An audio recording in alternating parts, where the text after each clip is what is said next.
So, original thoughts are hard to have. There's a couple things about them. I'm going to tell you how you can actually have your own original thoughts and why you might want to have them.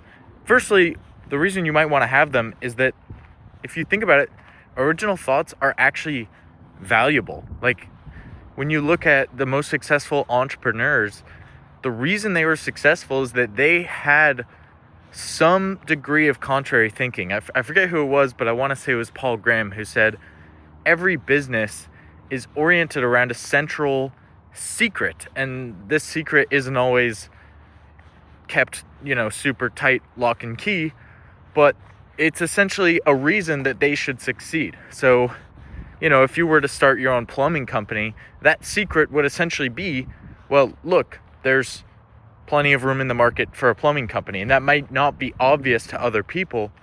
So that's kind of your secret. If you look at Tesla, the example with Tesla is essentially that you can turn cars, and especially electric cars, into a social phenomenon. That was kind of the idea of getting them to catch on, and we saw it worked. So that's one reason why having original thoughts is valuable. The other thing about them is most people don't have original thoughts.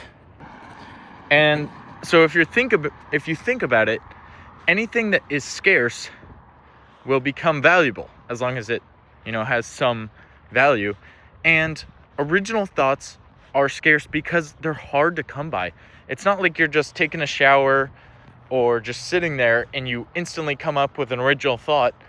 I mean, that might happen every once in a while, but it's not consistent, And I'm walking on the street today, so there's a ton of cars, which is really annoying.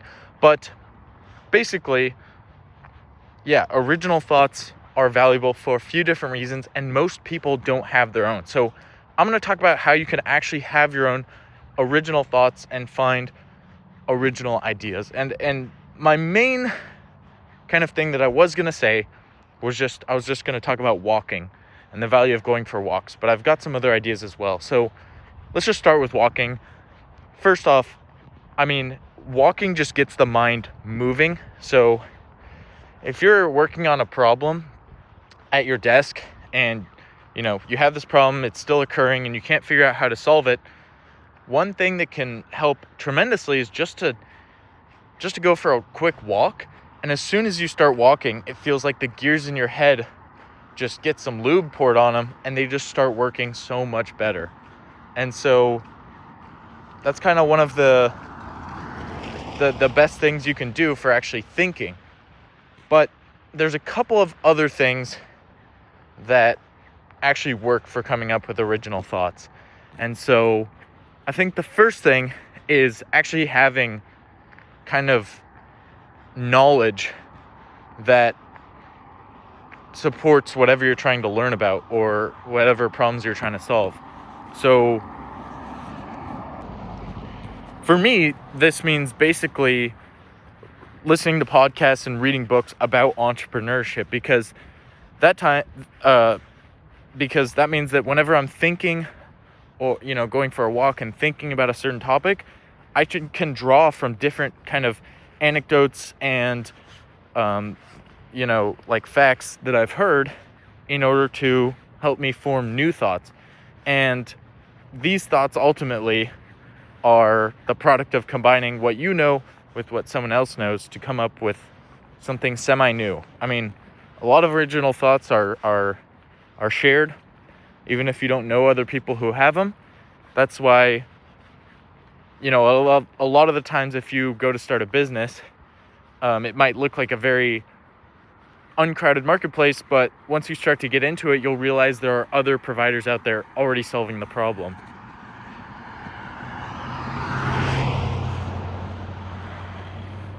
I don't have a light on or anything, and I'm wearing all dark clothes, so I might get hit by a car. But yeah, I'm gonna say, and actually just another point on this point is that if you look at kind of the election where you have people who are super far right-wing and people who are super far left-wing, you might have seen it, but people will post on Instagram like, oh, woe is me, I didn't get the president I want, we're fucked.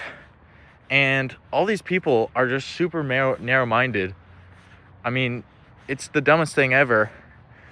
And the thing about it is they don't even have enough information to form opinions, and that's why we have the structure we have with the Electoral College, because those people are qualified to make the decisions on the Democrats. The founding fathers understood that not everyone would have enough information to make a good decision, and so they can still vote, but ultimately it's up to the Electoral College. And so that's one thing that's really important to consider whenever you're trying to think about things, is that you have to actually know a little bit about the topic in order to form a real opinion, right? Because, yeah, I mean, in the case of this election and these people voting, like, they just don't have all of the information. All they know is, like, basically all I know is Kamala's a liar and she's, like, kind of corrupt and an idiot, and Trump's, a rapist and a criminal and blah, blah, blah.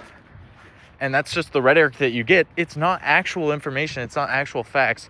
And so just based on that stuff alone, you don't actually have enough to form an original thought about how things should be working and, make an educated vote. So, yeah, I mean, ultimately what it comes down to is having kind of prerequisite knowledge of the area.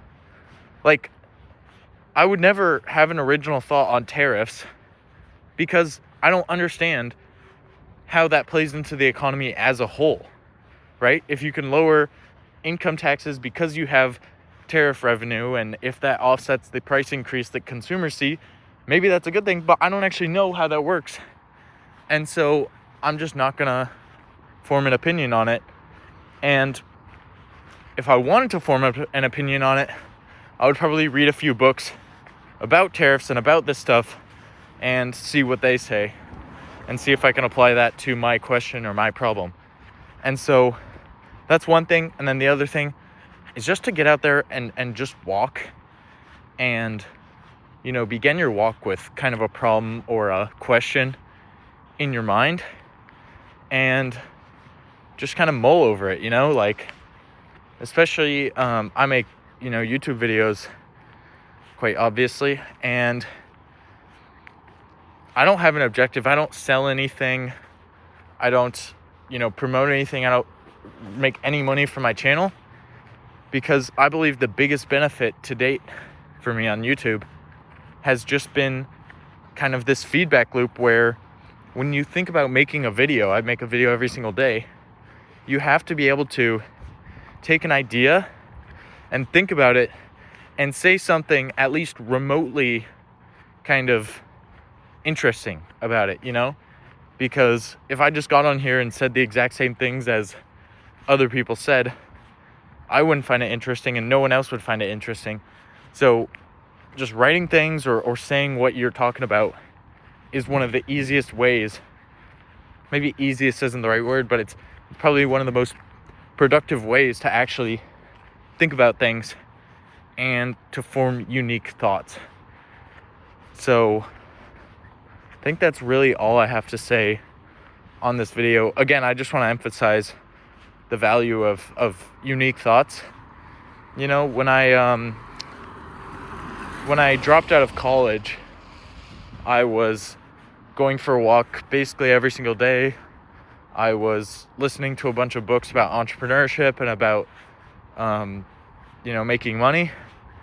And you'll find that when you actually take the time to think about things and try to form your own thoughts, you'll iterate much faster, because you can almost think about your life as like a startup where you have kind of an objective, hopefully, and you're trying to get towards that objective, and every time you take action and don't get closer, you have to pivot, right? And the faster your speed of iteration, the faster you can pivot, And the faster you can improve, ultimately the faster you can hit your goal. That's essentially how a business and a life works, at least in my opinion. I know a lot of people don't focus solely on making progress all the time. Like, I was just hearing, from my aunt and my dad and kind of a close friend, that they were saying when they were my age, or one of them actually is my age, they're just fucking living. Like, they're just going to, like some town where they can mountain bike in the summer and ski in the winter and work at a bar. And I guess that's cool. I mean, that's definitely not who this video is aimed at. So if you're watching this video, props to you actually thinking about your life ahead of time.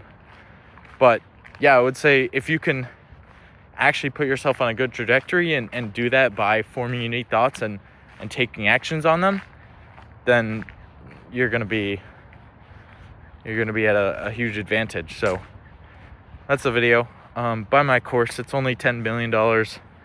And yeah, I'll see you in the next video.